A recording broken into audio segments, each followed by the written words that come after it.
Labdien! Šodien mēs atbraukuši pie Induļa. Indulis apsaimnieko laukus Talsu novada Vantzenes pusē.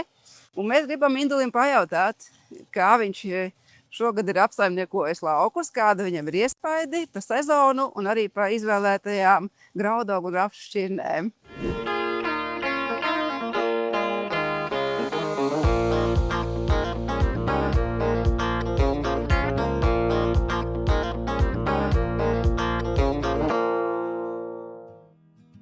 Es tev gribu uzjautāt, varbūt tu vari īsi mums izstāstīt par savu saimniecību, kad tu esi vispār sācis darboties un mazliet īsumā izstāst sevi.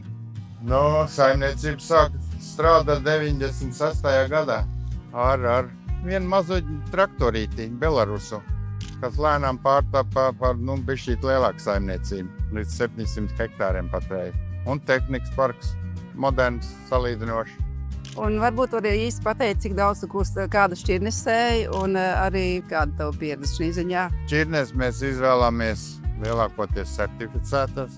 Dotnu Seeds ir ļoti labas sēklas, kvalitatīvas. Ar šķirnēm miežus Barakuda sējam, rapsi līnijas šķirni Ilona ļoti labi šogad izauga. Un hibrīdā šķirnes ir Dominators bija un tagad ir Janošs. Jaunāka šķirne cerībā, kā lielāk ražu dos. Kāda tev liekas, kāda ir šī sezona? Viņa vēl nav noslēgusies, bet īsumā kāds tev liekas salīdzinājumā ar citiem gadiem, kā ir šo sezonu? Šī sezona vispārībā bija viens brīdis bija diezgan bēdīgs ar lietavām lielām. Pat plūdi mums bija.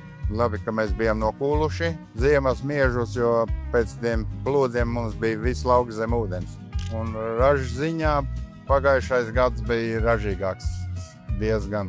Ja šogad pulsim varbūt 6, kas liekas pašiem, kad maz, tad pagājušajā gadā mums bija 8-9 tonnas. Šogad bija nelabvēlīgi ziemošanas apstākļi, sākot ar sēju. Jā. Varbūt tu gribi pateikt kaut ko par kādu šķirni, kas tev ir īpaši iekritus atmiņā, varbūt no iepriekšējiem gadiem ar kādu ražību vai kvalitāti? Labi, mēs audzējam ziemas kviešus, mēs audzējam etanā. Linas agro šķirne, kas bija laba, bet kaut kā mēs viņu nomainījām pret citām šķirnēm. Varbūt atgriezīsimies šogad atpakaļ.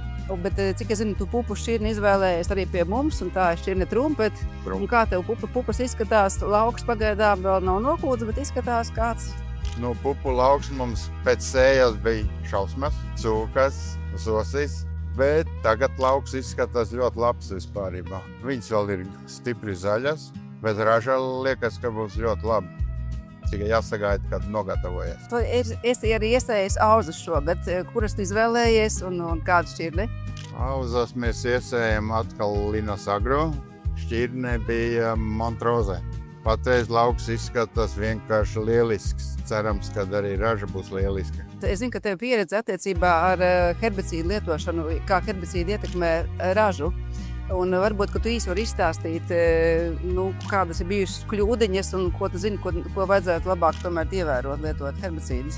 Vislabākais būtu rudens herbicīds nomiglot pēc sējas, jo pavasarī atstāja iespaidu, vēlākā miglošana atstāja iespaidu uz graudu ražu. Un es zinu, ka Indulis mēdz izvēlēties šīs sēklu šķirnes, kas ir certificētas, jo tas ir būtiski un ir īpaši būtiski, ja mēs redzam, ka ir nezāles palikušas rezistentas, un ja mēs pērkam vienkārši kaut kur sēklu nepārbaudītu, neattīrītu, tad ir risks ievazāt savos laukos šīs te nezāles, pēc tam, kuras ir grūti apkarot. Indulī, paldies tev par dalīšanos ar pieredzi, un paldies, ka tu veltīji mums laiku šajā tiešām svarīgajā brīdī, kad ir raža jākuļ.